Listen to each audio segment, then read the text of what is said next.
Mesdames et messieurs, bonjour et merci de votre fidélité à notre émission De vous à moi. Nous avons l'honneur de recevoir aujourd'hui Prodige Saint-Offray. C'est une personnalité de vie publique, femme de médias, avec elle nous parlerons de son profil et de ce qu'elle fait. Bonjour Prodige. Bonjour Rebecca. Merci d'avoir répondu à notre invitation. Alors, Prodige Saint-Offray, si on vous demandait de vous présenter vous-même, qu'est-ce que vous diriez de vous? Alors, si je suis la petite introduction que vous avez faite de façon résumée, donc je suis une femme de médias, comme vous l'avez dit. C'est par là que j'ai commencé et aujourd'hui, je suis toujours une femme de médias puisque je suis à la tête d'un magazine. Mhm. Je suis également écrivain parce que j'écris des livres. Je suis à mon deuxième livre aujourd'hui et je suis pas mal engagée pour les droits de la jeune fille et de la femme.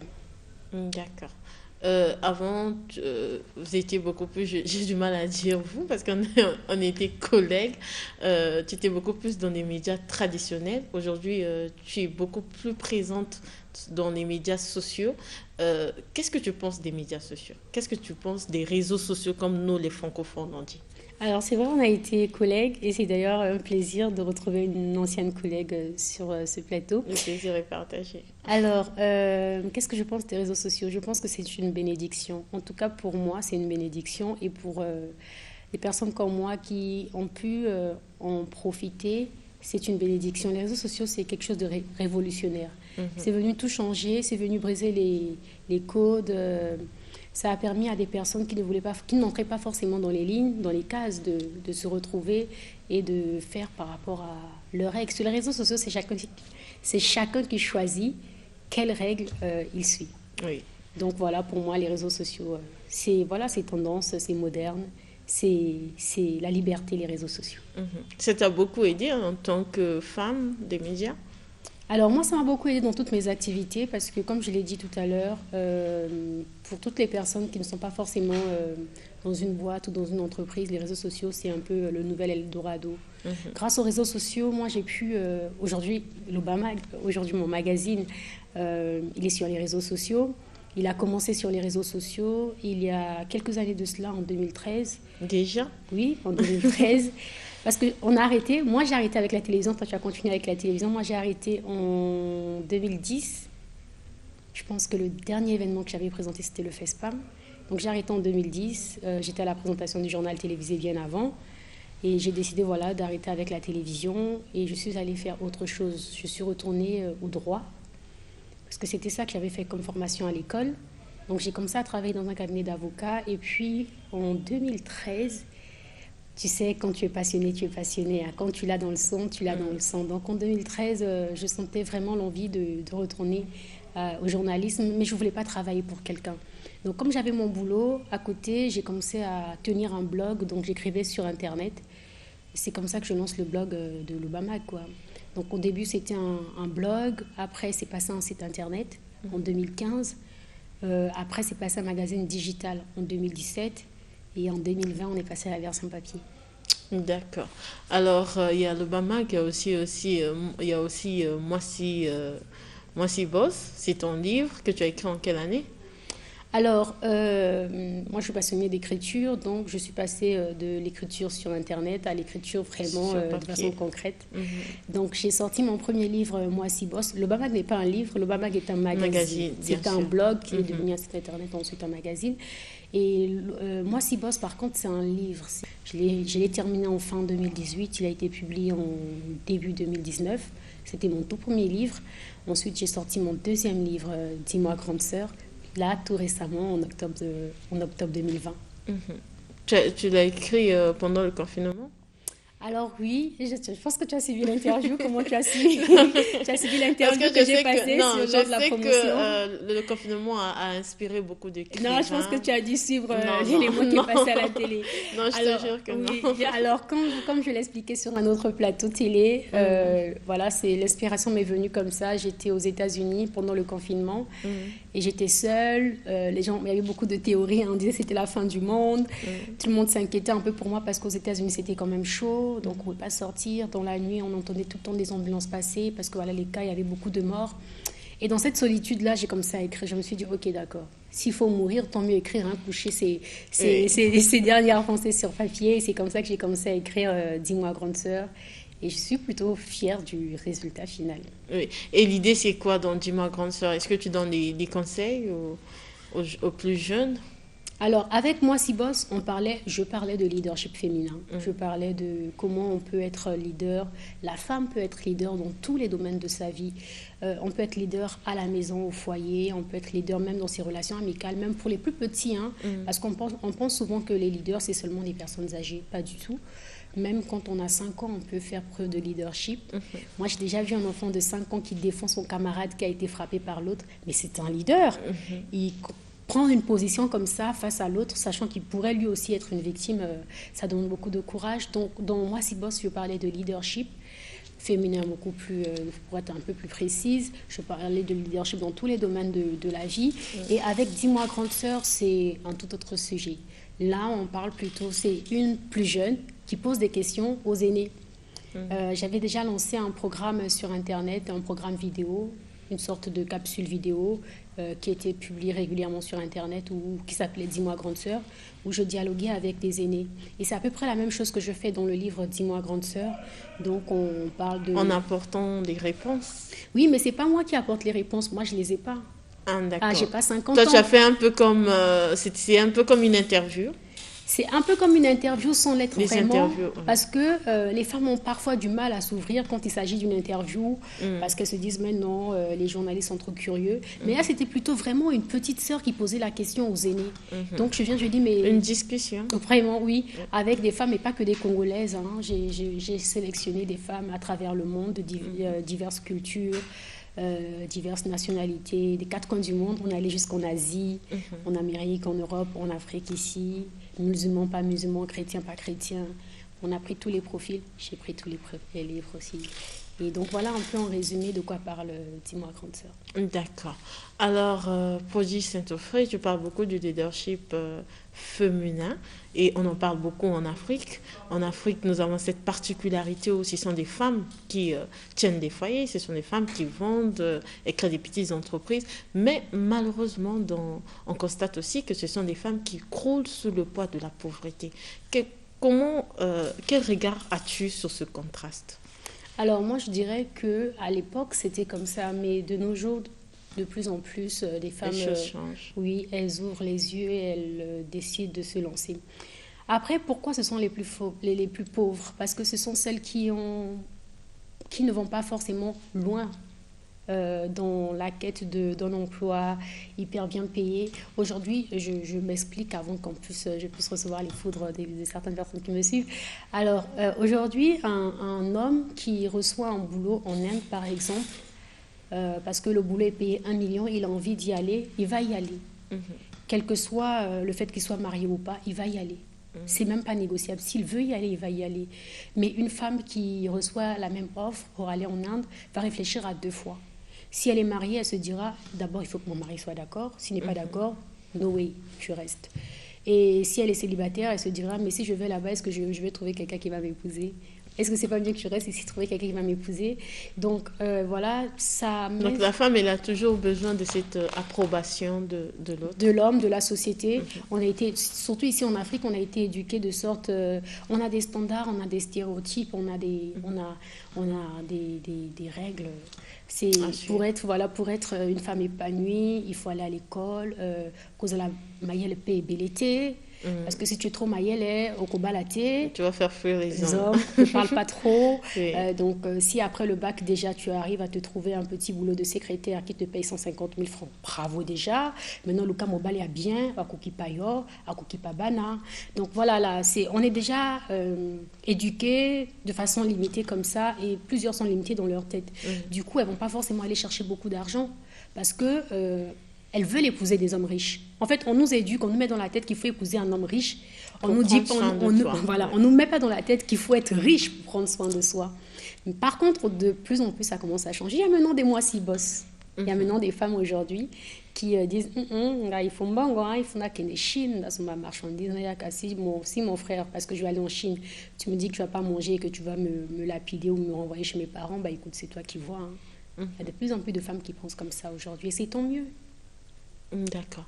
Alors, quels sont des projets que tu as pour l'avenir? dans le cadre de ton magazine, par exemple? Alors, quels sont mes projets? Pour 2021, j'ai pas mal de projets. Déjà avec mon engagement concernant les droits de la jeune fille et de la femme. C'est quelque chose que je fais régulièrement. J'ai 4 programmes pour filles et femmes. Oui. On a Championne du Net, je peux en parler là. C'est sur les réseaux sociaux pour ceux qui nous suivent et qui veulent peut-être en savoir un peu plus. Donc, il fait donc la promotion du numérique chez les filles. On a la petite fille d'ONT qui fait la promotion de l'éducation dans les quartiers populaires et dans les zones rurales. On a Dis-moi Grande Sœur, qui est aussi devenu un programme social où on va un peu à l'écoute de toutes les personnes qui traitent des maux de l'âme, voilà, le manque de confiance en soi. L'importance de la numérisation aujourd'hui dans notre société. On constate qu'il y a beaucoup de jeunes filles qui sont sur les réseaux sociaux. Comment faire pour que ces jeunes utilisent les réseaux sociaux à bon escient?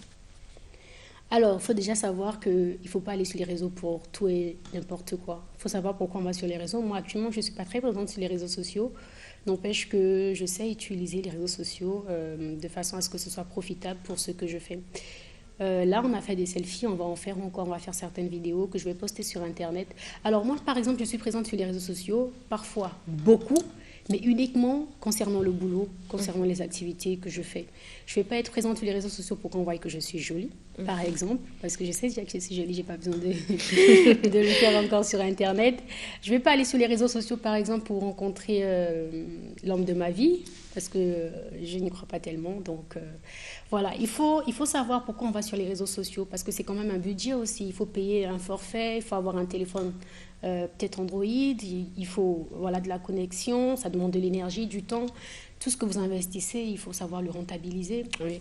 Est-ce que tu as entendu parler, je reviens sur le tu, est-ce que vous avez entendu parler de Kippéné, la danse Kippéné sur les réseaux sociaux, les jeunes filles qui enlèvent les habits, retirent la chemise, le pantalon et tout?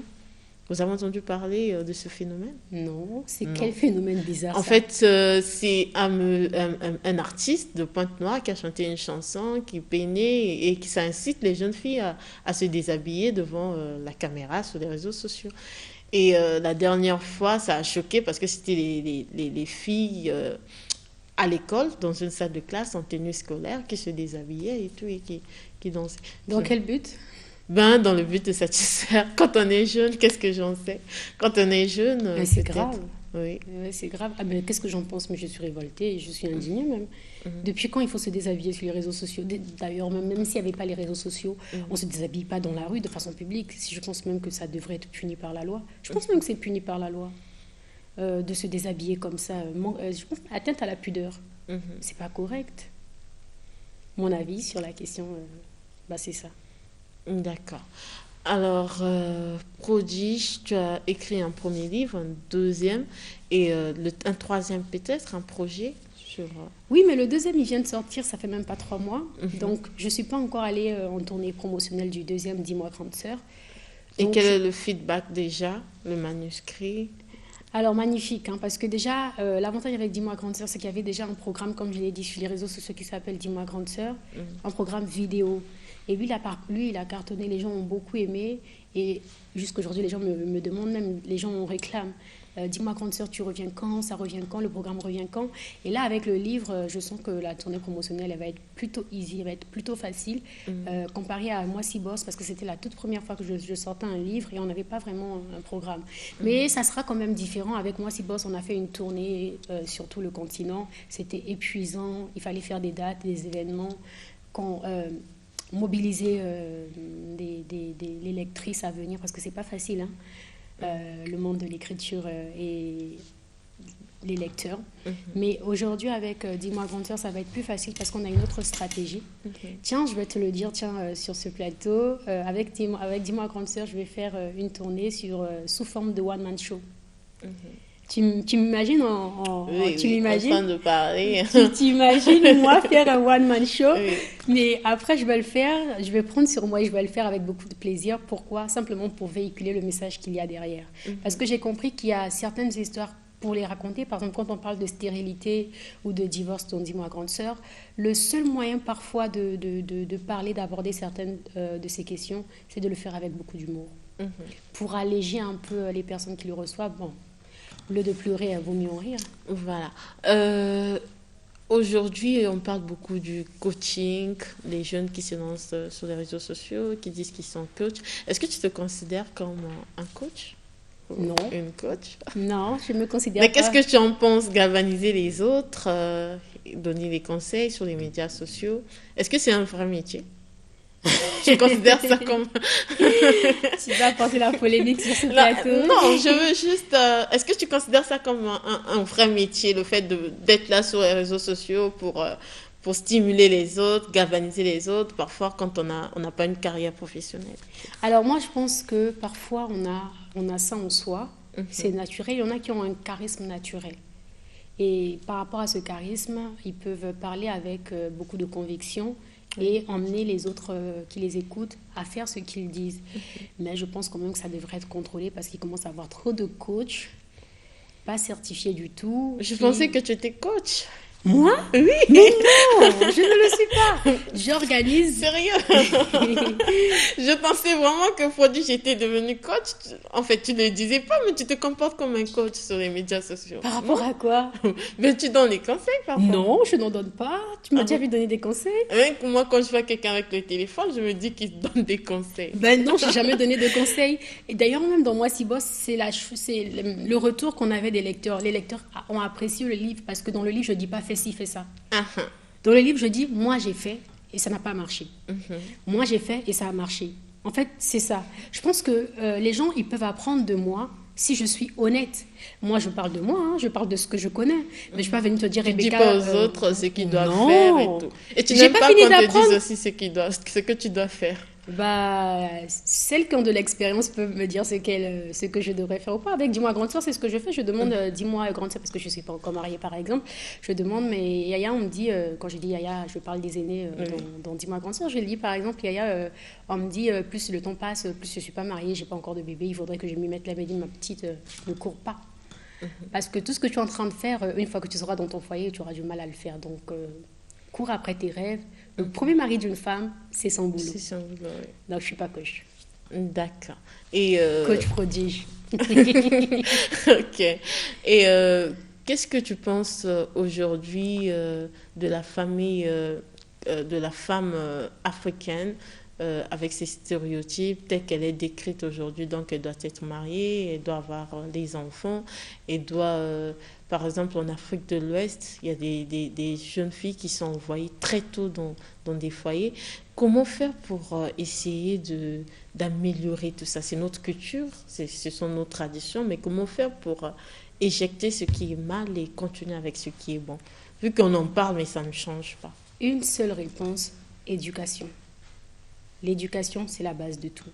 Si nos filles sont éduquées, si nos parents étaient éduqués, nos parents sauraient aujourd'hui que l'éducation, ça doit être la priorité des jeunes filles, de leurs enfants. Mais comme ils n'ont pas tous été éduqués, ils se disent, quand je dis tous, je ne parle pas que des parents congolais, je parle des parents africains et même dans les En autres général, pays. ouais. Voilà.